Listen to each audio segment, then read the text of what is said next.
আসসালামু আলাইকুম প্রিয় শিক্ষার্থী বন্ধুরা, কেমন আছেন? ধন্যবাদ আজকের ক্লাসে সবাইকে। বাংলাদেশের যত দ্বীপ আপনাকে পড়তে হবে, আপনাকে মনে রাখতে হবে চাকরি সহ যে কোনো প্রতিযোগিতামূলক পরীক্ষার জন্য। সর্বদক্ষিণের দ্বীপের নাম হচ্ছে ছেড়া দ্বীপ। এটি বাংলাদেশের সর্বদক্ষিণে অবস্থিত এবং দক্ষিণ তালপট্টির দ্বীপ এটি হারিয়াভাঙ্গা নদীর মোহনায় অবস্থিত। বলে রাখি, বাংলাদেশ এবং ভারতের মধ্যকার যে বিভক্তকারী নদী, এই নদীর নাম হচ্ছে হারিয়াভাঙ্গা নদী। মৃতপ্রায় বদ্বীপ বলা হয় যশোর এবং কুষ্টিয়া অঞ্চলকে। অপরিপক্ক দ্বীপ বলা হয় মেঘনা নদীর মোহনায়। সোনাদিয়া দ্বীপ অবস্থিত বঙ্গোপসাগরে এবং পৃথিবীর বৃহত্তম বদ্বীপ, নোট করেন এটা খুবই গুরুত্বপূর্ণ, পৃথিবীর বৃহত্তম বদ্বীপ বাংলাদেশ। বাংলাদেশের বৃহত্তম দ্বীপ ভোলা। বাংলাদেশের একমাত্র প্রবাল দ্বীপ সেন্ট মার্টিন। বাংলাদেশের একমাত্র পাহাড়ি দ্বীপ মহেশখালী।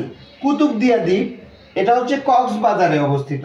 নিজুম দ্বীপ মেঘনা নদীর মোহনায় এবং মনপুরা দ্বীপ হচ্ছে ভোলা জেলায়। আপনার চাকরি সহ যে কোনো প্রতিযোগিতামূলক পরীক্ষায় এখান থেকেই প্রশ্নগুলো আসার সম্ভাবনা থাকে। সেই বিষয়টি মাথায় রেখে এইগুলো আলোচনা করেছি।